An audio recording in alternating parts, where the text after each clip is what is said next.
Hello everyone, welcome to our YouTube channel. NIS practice session को हम आगे बढ़ाते हुए आज हमारा 22वां सेशन रहेगा, जिसमें हम कुछ क्वेश्चंस को डिस्कस करेंगे।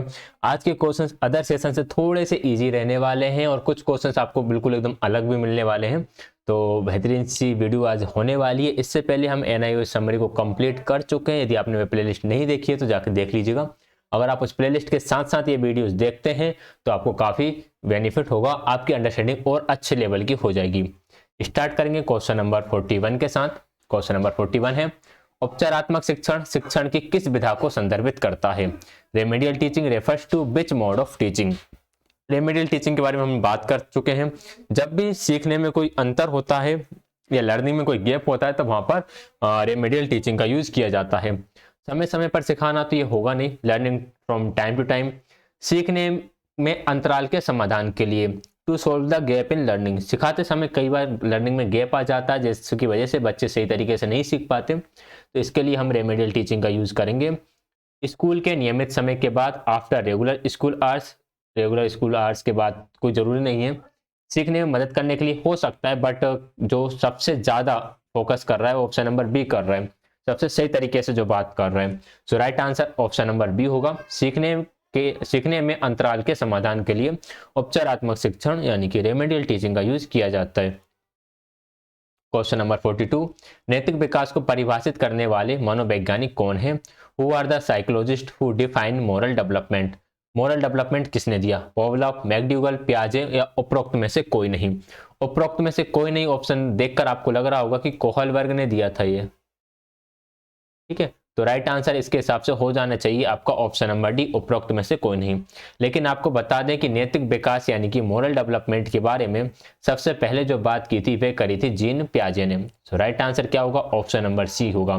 तो हम ये कह सकते हैं कि जो कोहलबर्ग थे वो जीन पियाजे से ही प्रभावित होकर इन्होंने कोहलबर्ग ने अपना नैतिक विकास का सिद्धांत दिया था। जीन पियाजे के नैतिक विकास में दो अवस्थाएं होती हैं, एक स्वायत्त नैतिकता और एक परायत्त नैतिकता। पहले परायत्त नैतिकता होती है, फिर स्वायत्त नैतिकता आती है। फिर चार अवस्थाओं में भी सिद्धांत को बांटा गया है, तो इसके बारे में हम डिटेल में कभी डिस्कस कर लेंगे। सो राइट आंसर यहाँ पर ऑप्शन नंबर सी रहेगा, पियाजे। तो हमें ध्यान रखना है नैतिक विकास को सबसे पहले पियाजे ने दिया था, फिर पियाजे चले गए थे संज्ञानात्मक विकास की तरफ, फिर कोहलबर्ग ने पियाजे से इंस्पिरेशन ली या फिर इनसे प्रभावित हुए और फिर उन्होंने कोहलबर्ग ने अपना नैतिक विकास का सिद्धांत प्रस्तावित किया। So right answer is option number C. Next है क्वेश्चन नंबर 43, शिक्षक के लिए अनुदेशात्मक सामग्री है। Instructional material for teacher is कार्य पुस्तिकाएं, पूरक सामग्री, एटलस सामग्री या फिर पाठ्यक्रम सामग्री। देखिए, हम इंस्ट्रक्शनल मटेरियल की बात करें, एक ऐसा मटेरियल जो टीचर को इंस्ट्रक्शंस देता है कि आपको किस तरह से टीचिंग करनी है, या कोई पॉइंट अगर टीचर को समझ में नहीं आ रहा है तो आप इस तरह से उस पॉइंट को समझ सकते हो या फिर बच्चों को समझा सकते हो। तो इस प्रकार की सामग्रियों को हम कहेंगे पूरक सामग्री, सप्लीमेंट्री मटेरियल्स। बुक्स के अलावा कुछ अदर बुक्स हो सकती हैं, कुछ अलग अदर चीजें हो सकती हैं, स्टडी मटेरियल हो सकता है, जिनके माध्यम से शिक्षक अपने ज्ञान को बढ़ाता है या फिर किसी भी कॉन्सेप्ट को लेकर, किसी भी अवधारणा को लेकर अपनी समझ को बेहतर बनाता है। So right answer option number B रहेगा। क्वेश्चन नंबर 44, वर्ग अध्यापन में समूह गतिविधि का उद्देश्य है। What is the purpose of group activity in classroom teaching? अगर हम क्लासरूम टीचिंग में ग्रुप एक्टिविटीज की बात करें तो इसका क्या उद्देश्य होता है? शिक्षा के काम का बोझ कम करने के लिए, to perform the workload, to perform the workload of the teacher, बोझ कम करने के लिए तो ये नहीं होगा, सीखने में अधिकतर बच्चों के भाग लेने के लिए, for most children to participate in learning, ये हो सकता है जब आप ग्रुप बना दोगे तो ज्यादा से ज्यादा बच्चे उसमें पार्टिसिपेट कर सकेंगे। अवधारणा को प्रभावी ढंग से स्पष्ट करने के लिए ये भी हो सकता है, to explain the concept effectively, छात्रों को स्वतंत्रता प्रदान करने के लिए थोड़ा बहुत ये भी हो सकता है, to provide freedom of the student. अब एक गलत है, बाकी तीनों सही है, लेकिन हमें बाकी तीनों में से भी बेस्ट आंसर चूज करना पड़ेगा। अब यहाँ पर बात चल रही है समूह गतिविधि की। अगर एक एक्टिविटी को एक ही बच्चा कर रहा है तो एक ही बच्चा सीख पाएगा, और अगर क्लास में 30 बच्चे हैं और इतना मटेरियल ही नहीं है कि 30 के 30 बच्चों के लिए आप अलग अलग मटेरियल दे सकें, तो यार सभी की लर्निंग कैसे हो पाएगी? तो आप क्या करोगे, आप इनमें से 5-5 के ग्रुप बना दोगे। अगर आपने यहाँ पे 5-5 के ग्रुप बना दिए तो अब आपको सिर्फ 6 पार्ट चाहिए होंगे, कह सकते हैं 6 सेट चाहिए होंगे उस एक्टिविटी के, और आप इन ग्रुप्स में बांट दोगे और सभी बच्चे उससे सीख पाएंगे। तो राइट आंसर फिर क्या होगा, option number B right answer होगा, for most children to participate in learning. ज़्यादा से ज़्यादा बच्चे लर्निंग में पार्टिसिपेट कर सकें, इसके लिए हम समूह गतिविधि का आयोजन करते हैं। क्वेश्चन नंबर 45, टीएलएम का इस्तेमाल किया जाना चाहिए। TLM should be used for, शिक्षण को रुचिकर, ये को पहले आना था, शिक्षण को रुचिकर और अधिक उपयोगी बनाने में बिल्कुल करेंगे हम। Make teaching more useful and interesting, शिक्षण को प्रभावी बनाने के लिए, तो वो तो ऊपर वाले में ही आ गया ये वाला स्टेटमेंट। तो ठोस उदाहरण प्रदान करने में कह सकते हैं, सीखने को सुविधा प्रदान करने में, ये भी है। कहने के लिए तो चारों के चारों ही ऑप्शन सही है, लेकिन हमें मोस्ट अप्रोप्रिएट आंसर यहाँ पर चूज करना है। देखिए 2 चीजें यहाँ पर आ रही हैं, एक तो टीचिंग जो है वो जो आपका शिक्षण है एक तो इंटरेस्टिंग बन रहा है और अधिक उपयोगी बन रहा है, ठीक है, यूजफुल बन रहा है एंड इंटरेस्टिंग बन रहा है, तो ये ज्यादा सही है। Right answer option number A हो जाएगा, गलत कोई सा नहीं है, ज्यादा सही ऑप्शन नंबर ए है, इसलिए right answer option number A हो जाएगा। नेक्स्ट है क्वेश्चन नंबर 46, अभिसरण के सिद्धांत को किसने पेश किया था? Who introduce the principle of convergence?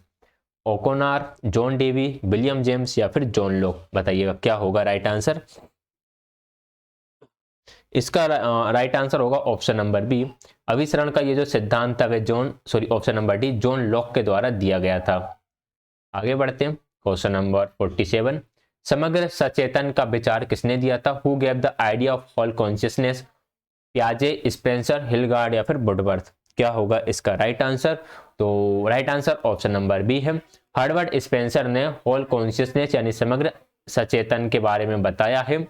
एक और है कलेक्टिव अनकॉन्शियसनेस, वो चीज अलग है, उसे इससे कनेक्ट मत करना कि कलेक्टिव अनकॉन्शियसनेस तो शायद उन्होंने दिया था, एडलर ने या यूंग ने दिया था, वो चीज अलग है और ये समग्र सचेतन अलग है। हर्बर्ट स्पेंसर ने पंचपदीय प्रणाली दी है, उसे भी आपको याद रखना है, लेसन प्लान की पंचपदीय प्रणाली हर्बर्ट स्पेंसर के द्वारा दी गई है, ठीक। क्वेश्चन नंबर 48, किस शिक्षाविद ने तत्परता का नियम, अभ्यास का नियम और प्रभाव का नियम प्रस्तुत किया? तो बहुत इजी क्वेश्चन है, law of readiness, law of practice and law of effect. ये दिए थे किसने? थॉर्नडाइक के द्वारा। थॉर्नडाइक की थ्योरी का नाम है ट्रायल एंड एरर थ्योरी। तो उसमें इन्होंने 3 मुख्य नियम दिए, वो तीनों नियम ये थे। इसमें आपका तत्परता का नियम यह कहता है कि जब तक बच्चा तत्पर ना हो, जब तक बच्चा रेडी ना हो, आप उसे नहीं सिखा सकते। अभ्यास का नियम यह कहेगा कि आप जितनी ज्यादा प्रैक्टिस करोगे आपकी लर्निंग उतनी बेहतर हो जाएगी। और प्रभाव का नियम कहता है कि यदि आपको सीखने में संतुष्टि मिलती है तो आपका सीखना और बेहतर हो जाता है। लॉ ऑफ यूज के अंदर लॉ ऑफ प्रैक्टिस के अंदर 2 लॉ और आते हैं, law of use, law of disuse, जिसे हम कहेंगे उपयोग का नियम और अनुपयोग का नियम। उपयोग का नियम यह कहेगा यदि आपने जो सीखा है उसका उपयोग करते हो डेली लाइफ में तो वह आपका स्थायी हो जाएगा, और अगर आप उसका उपयोग नहीं करते हो तो कुछ समय बाद आप भूल जाओगे, चाहे भले ही आपने कितने ही अच्छे तरीके से उसे सीखा हो। तो इस तरह के उन्होंने नियम दिए थे। क्वेश्चन नंबर 49, किसने कहा था कि संघर्ष और चिंता की परिस्थिति मानक विकास की एक पहलू है? State of conflict and anxiety is an aspect of mental development. देखिए कहते हैं कि कॉन्फ्लिक्ट एंड एंजाइटी आपके मेंटल डेवलपमेंट के लिए ठीक नहीं होती है, लेकिन कॉन्फ्लिक्ट एंड एंजाइटी जो होते हैं वो कुछ हद तक सही भी होती है। अगर मान लो आपको एग्जाम को लेकर बिल्कुल भी टेंशन ही ना हो, कोई सी भी तरह की एंजाइटी ना हो, तो आप उसके लिए पढ़ोगे ही नहीं। तो थोड़ी सी एंजाइटी ठीक होती है आपके मेंटल डेवलपमेंट के लिए। ये बात कही गई थी पियाजे के द्वारा। ऐसे स्टेटमेंट ज़्यादातर हमारे ऐसे क्वेश्चंस हमारे रॉन्ग हो जाते हैं, स्टेटमेंट वाले जो होते हैं। फिर भी कोशिश करना है कि हम ज़्यादा से ज़्यादा क्वेश्चंस को सही कर सकें। राइट आंसर इसका ऑप्शन नंबर सी रहेगा। नेक्स्ट है क्वेश्चन नंबर 50, औपचारिक शिक्षा या मूल प्रशिक्षण प्रतिनिधित्व करते हैं? फॉर्मल एजुकेशन और स्कूल ट्रेनिंग रिप्रेजेंट, क्या रिप्रेजेंट करेंगे? अध्ययन के सीखने वाले कार्यक्रम, लर्निंग प्रोग्राम ऑफ स्टडी, अध्ययन के नियोजित कार्यक्रम, प्लान्ड प्रोग्राम ऑफ स्टडी, अध्ययन के सामूहिक कार्यक्रम, ग्रुप प्रोग्राम ऑफ स्टडी, अध्ययन के बुनियादी कार्यक्रम, बेसिक प्रोग्राम्स ऑफ स्टडी। देखिए यहाँ पर बात चल रही है फॉर्मल एजुकेशन की।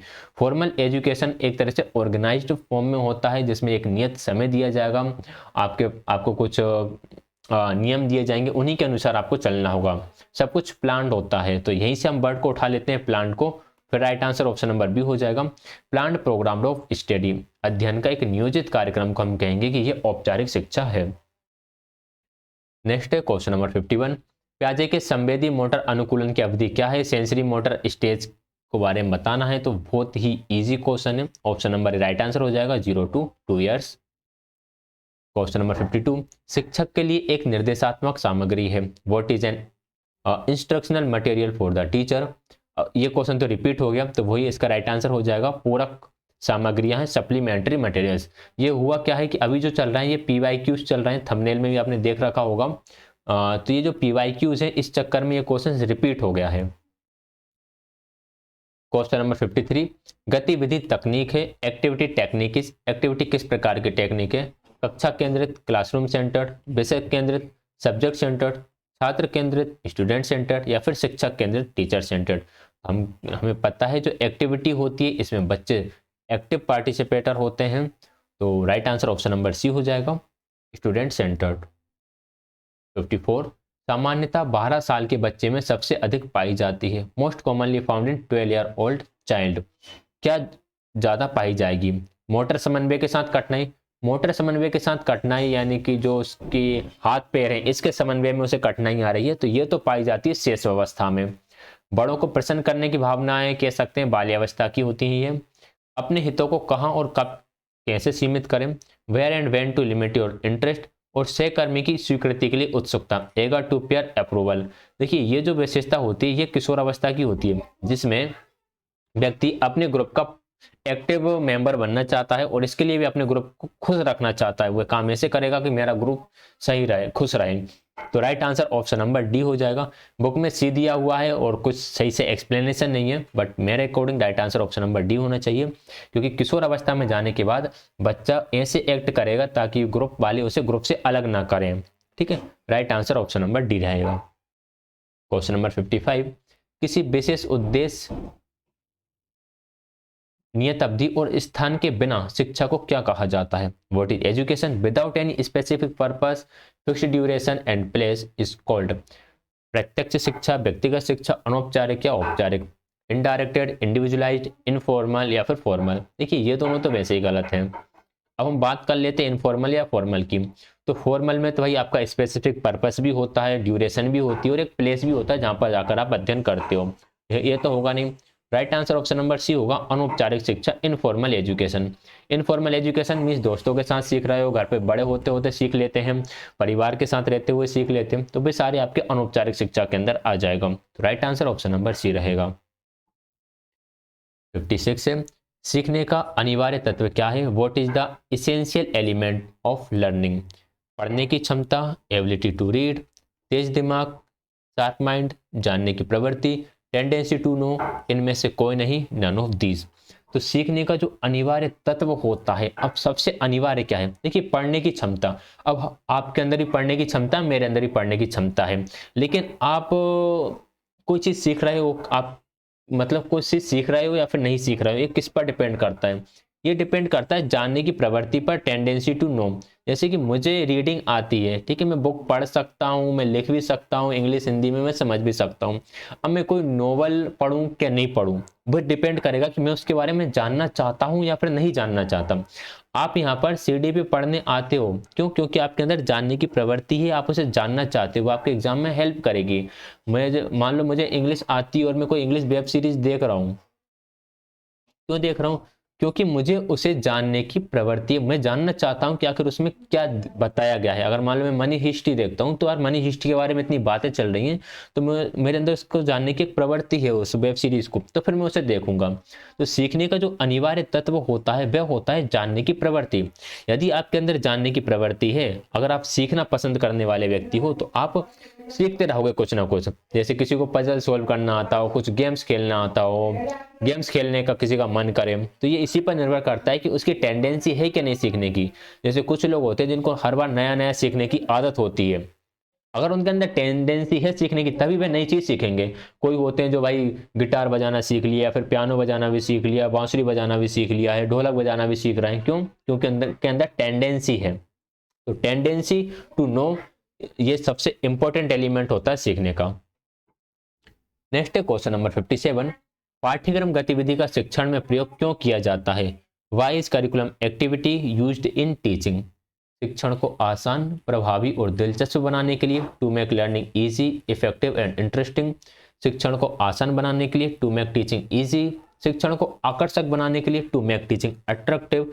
शिक्षक की सहायता करने के लिए, असिस्ट द टीचर। देखिए चारों के चारों ही सही है। अब हमें बात करना है कि यहाँ पर करिकुलम एक्टिविटीज का यूज कर क्यों रहे हैं। मेन इसका फोकस ये होता है कि आप शिक्षण को आसान भी बना लो, प्रभावी बना लो और दिलचस्प भी बना लो। तो right answer option number A रहेगा।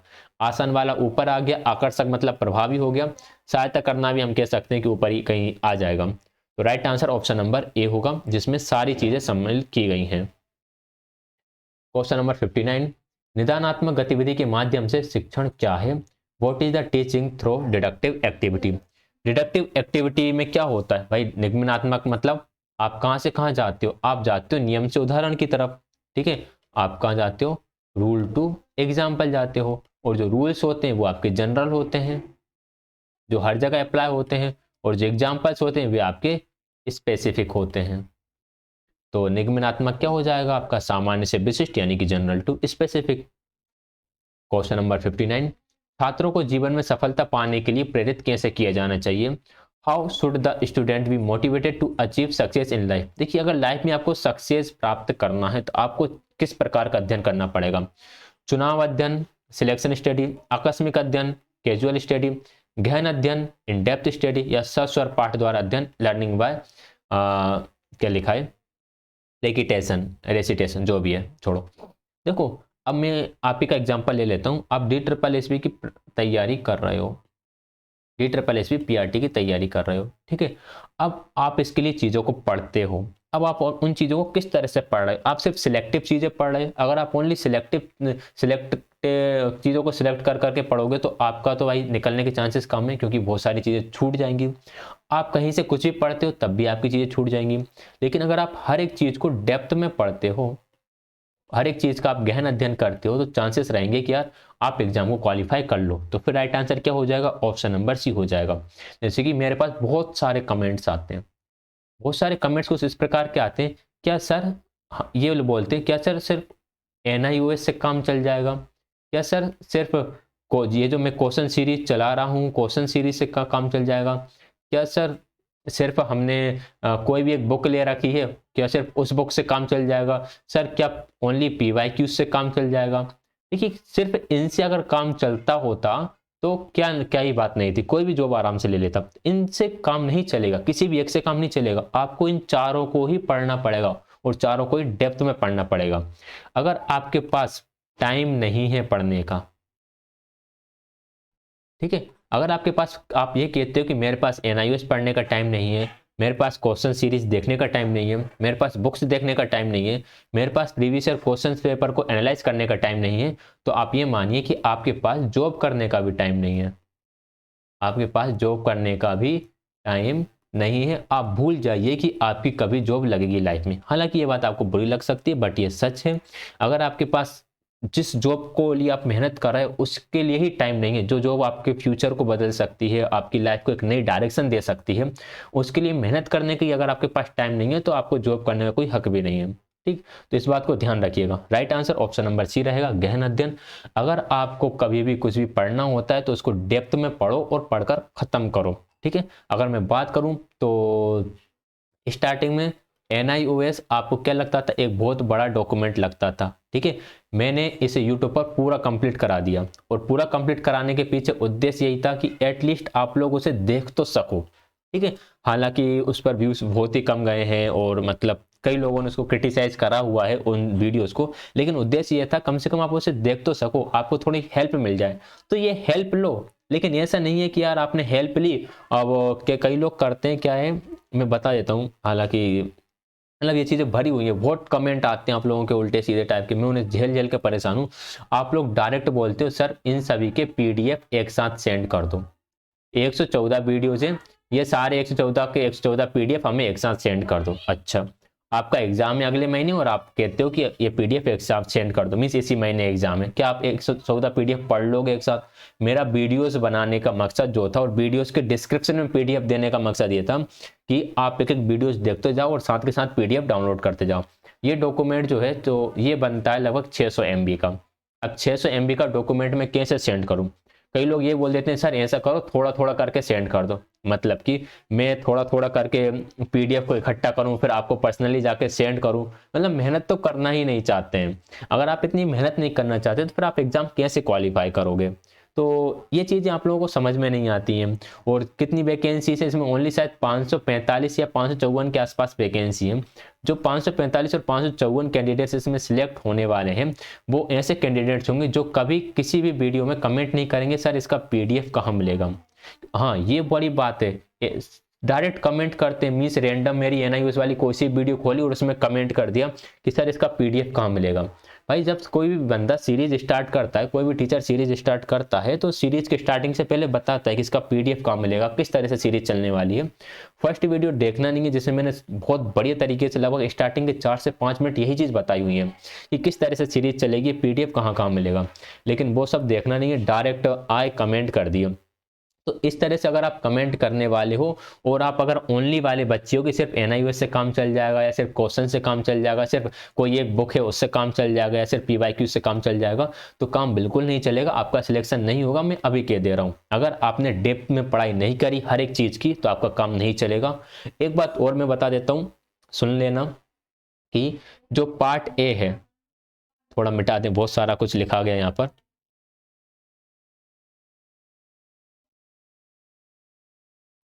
जो आपका इसमें पार्ट ए है, ठीक है, पार्ट ए में आपका जीके जीए आना है, करंट अफेयर्स वगैरह सब आ गया।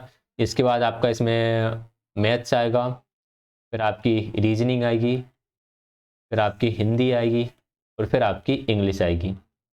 आप में से अगर कोई भी एक व्यक्ति ऐसा हो जो ये सोच रहा हो कि मैं जीके वाले को छोड़ दूं, मैं मैथ वाले को छोड़ दूं, मैं रीजनिंग को छोड़ दूं, या मेरी हिंदी ठीक नहीं है या मेरी इंग्लिश ठीक नहीं है, मैथ्स वाले काफ़ी बच्चे हैं जो कहते हैं कि मेरी मैथ्स ठीक नहीं है, मैं मैथ्स छोड़ देता हूं।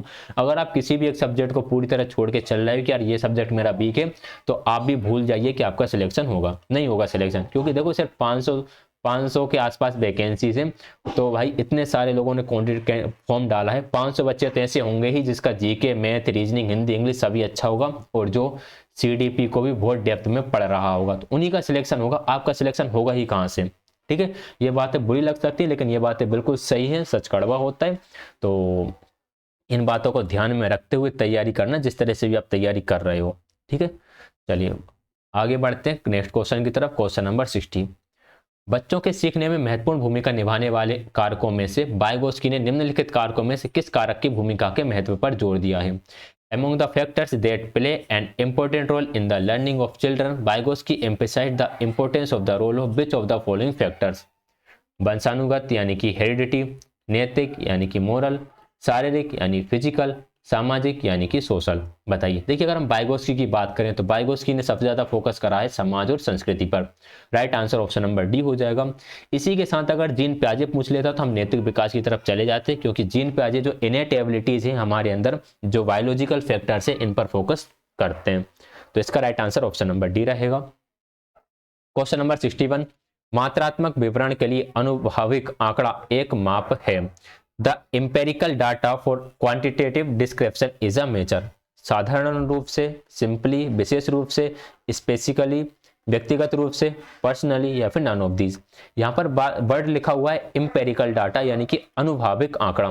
अनुभव हर एक व्यक्ति के अलग अलग होते हैं, तो ये होता है व्यक्तिगत रूप से माप यानी कि personally measure. So right answer option number C रहेगा। क्वेश्चन नंबर 62, शिक्षण देने से पहले पाठ पढ़ाने को क्या कहा जाता है? The lesson to be told before teaching is.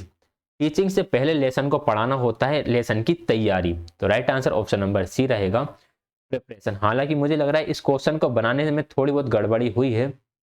ऐसा होना चाहिए कि टीचिंग को पढ़ाने से पहले पाठ को पढ़ना क्या कहा जाता है। ठीक है, किसी पाठ को पढ़ाने से पहले पाठ को पढ़ना क्या कहा जाएगा, तो उस पाठ की तैयारी के अंदर वो आ जाएगा। Option number C, preparation, right answer रहेगा। क्वेश्चन नंबर 63, शिक्षण का लक्ष्य क्या होना चाहिए? What should be the goal of teaching? बच्चों की प्रकृति, आकांक्षा और सीखने की रणनीतियों में वृद्धि, ये तो लक्ष्य होना ही चाहिए। Increase the students natural aspiration and learning strategy. किताब में सबक पढ़ने पर जोर होना चाहिए, लेकिन इतना कुछ खास है नहीं। कक्षा कार्य, गृह कार्य, प्रोजेक्ट का, टेस्ट का आयोजन, ये सारी चीजें सेकेंडरी हैं। तो मेन क्या है, मेन यही है कि बच्चों की आकांक्षा को जगाओ और सीखने की रणनीतियों में वृद्धि करो। तो ए राइट आंसर रहेगा। क्वेश्चन नंबर 64, शिक्षण के संज्ञानात्मक सिद्धांत के प्रतिपादक कौन है? ठीक है, ऐसे क्वेश्चंस को आपको थोड़ा ध्यान से पढ़ना है। यहाँ पर ये नहीं लिखा कॉग्निटिव थ्योरी ऑफ डेवलपमेंट किसने दी, तो वो जीन पियाजे ने दी। यहाँ पर लिखा हुआ है शिक्षण के संज्ञानात्मक सिद्धांत के प्रतिपादक कौन है, तो ये एन.एल. गेज है। एन.एल. एक एजुकेशनलिस्ट हैं, अमेरिका के रहने वाले हैं। तो उन्होंने ये सिद्धांत दिए हुए हैं। Right answer option number A हो जाएगा। 65, अनुदेश का माध्यम अनुपस्थिति को प्रभावित करता है और कक्षा छात्र शिक्षण से बच निकलता है। इस संबंध में आपका मानना क्या है? Medium of instruction affect absenteeism and classroom student avoid teaching. What do you think in this regard? देखिए, हम इस बात से सहमत रहेंगे, we are agree with this statement. ठीक है, अब यहाँ पे क्या लिखा, अनुदेश का माध्यम अनुपस्थिति को प्रभावित करता है। अगर आप कुछ भी चीज पढ़ा रहे हो और वहां पर कोई चीज एब्सेंट है, कोई चीज नहीं है, आप मान लो कोई टॉपिक पढ़ा रहे हो, हम साइंस की बात कर लेते हैं, फोटोसिंथेसिस पढ़ा रहे हो, फोटोसिंथेसिस छोड़ो, रेस्पिरेशन को ले लेते हैं। आप रेस्पिरेशन पढ़ा रहे हो, अब रेस्पिरेशन पढ़ाने के लिए आपके पास अगर कोई चार्ट होता है या फिर कोई अच्छा सा डायग्राम होता है या फिर कुछ आपके पास टीएलएम होता है, तो क्या करोगे, तो वह टीचिंग जो लर्निंग होगी वह इफेक्टिव होगी, टीचिंग लर्निंग दोनों ही इफेक्टिव होगी। लेकिन अगर आपके पास कोई भी चार्ट नहीं है, ना ही आप सही से बोर्ड पर ड्रॉ कर पा रहे हो, आप प्रोजेक्टर के थ्रू भी कुछ चीज नहीं दिखा सकते, तो जो माध्यम है वह एक तरह से अनुपस्थित हो गया। अगर ये माध्यम अनुपस्थित हो गया तो जो छात्र रहेगा वह शिक्षण से बच निकलेगा। बच निकलने का मतलब है कि जिस तरह की टीचिंग छात्र की होना चाहिए थी उस तरह की टीचिंग नहीं हो पाएगी। ठीक, तो हमें ध्यान रखना होता है कि जब भी हम इंस्ट्रक्शन देते हैं या अनुदेशन करते हैं, तो जितनी भी चीजें हैं, जो भी चीज वहां पे यूज हो सकती हैं या फिर होना चाहिए, वो सारी हमारे पास हों। तो right answer option number A रहेगा। 66 से संज्ञानात्मक ज्ञान क्षेत्र के किस चरण से नीचे दिया गया प्रश्न संबंधित है? क्या निरंतर हाथ धोने से डायरिया रोग की घटनाओं में कमी आती है? Does frequent hand washing reduce the incidence of diarrhoeal disease? समावेशन, लागू करना, विश्लेषण, मूल्यांकन, inclusion, applying, analysing and evaluation. ये क्वेश्चन आया है ब्लूम्स टैक्सोनॉमी से। यहाँ पर right answer option number B रहेगा, अप्लाइंग। क्योंकि ये चीज आप बताओगे इनको अपनी लाइफ में अप्लाई करके कि भाई अगर आप जैसे आपने कहीं देखा कुछ बच्चे ऐसे हैं जो हाथ माथ नहीं धोते, साफ सफाई से नहीं रहते, उन्हें डायरिया रोग कभी भी हो जाता है। बाकी जो लोग हैं जो इस चीज़ का ध्यान रखते हैं साफ सफाई का, तो उनमें इसके चांसेस कम रहते हैं। तो आप इस तरह से इसको अप्लाई करके बता सकते हो। So right answer option number B रहेगा। क्वेश्चन नंबर 67, अमूर्त विचार सामान्यता में प्रारंभ होते हैं। Abstract ideas usually begin in. Abstract ideas तो हम सबको पता है, अमूर्त संक्रियात्मक अवस्था यानी कि एब्स्ट्रैक्ट ऑपरेशनल स्टेट में या फॉर्मल ऑपरेशनल स्टेट में स्टार्ट होते हैं, जो कि होती है लगभग 11 से 14 या फिर कहीं कहीं आपको 12 से 15 भी देखने के लिए मिल सकती है। नेक्स्ट है क्वेश्चन नंबर 68, व्याख्यान विधि के कुछ अवगुण दूर किए जा सकते हैं। Some demerits of lecture method can be removed. अब लेक्चर मेथड के हमें पता है यार कुछ डिमेरिट्स हैं, लेकिन अब भाई हमेशा तो कर नहीं सकते लेक्चर मेथड को पूरी ही तरह से बंद कर दें। हम इसमें कुछ इम्प्रूवमेंट ला सकते हैं, तो कैसे लाएंगे? विषय को व्याख्यान की अवधि बढ़ाने से तो काम नहीं चलेगा। विषय को संगठित तरीके से प्रस्तुत करके, ये हो सकता है presenting the subject of an organised manner, दृश्य श्रव्य साधन का उपयोग करके, ये भी ठीक है। अनुशासन सुनिश्चित करके, तो फिर वही बच्चे बोर हो जाएंगे, बच्चों को पैसिव कभी नहीं रखना, एक्टिव रखना है। तो राइट आंसर हो जाएगा B and C. B and C है ऑप्शन नंबर सेकंड में, सेकंड करेक्ट आंसर रहेगा। नेक्स्ट है क्वेश्चन नंबर 69, अनुमानी शिक्षण विधि के लिए कौन सा सत्य नहीं है? Which one of the following is not true for heuristic teaching method? Not बताना है। स्वयं अनुभव द्वारा शिक्षण बिल्कुल होता है, सेल्फ एक्सपीरियंसेस बच्चे को मिलते हैं। प्राथमिक स्तर पर उपयोगी ये नहीं है क्योंकि छोटे बच्चे सेल्फ डिस्कवर नहीं कर पाते। समस्या समाधान शामिल करना बिल्कुल ठीक है, प्रॉब्लम सॉल्विंग को आप इंक्लूड कर सकते हो। विद्यार्थी संपूर्ण पठन क्रिया के दौरान सक्रिय होते हैं। जब बच्चे खुद चीज कर रहे होंगे, खुद खोज कर रहे होंगे, तो बच्चे तो एक्टिव रहेंगे ही। बी राइट आंसर हो जाएगा क्योंकि हमसे नोट पूछा गया था। क्वेश्चन नंबर 70, शिक्षण की अनुमानी विधि किसके द्वारा विकसित की गई है? Very very very easy question. Heuristic method जो डेवलप की है वे करी है आर्मस्ट्रॉन्ग ने। So right answer option number B हो जाएगा।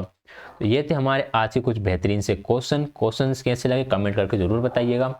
सोशल मीडिया हैंडल पर फॉलो कर सकते हैं आप, टेलीग्राम चैनल जरूर ज्वाइन कर लीजिएगा।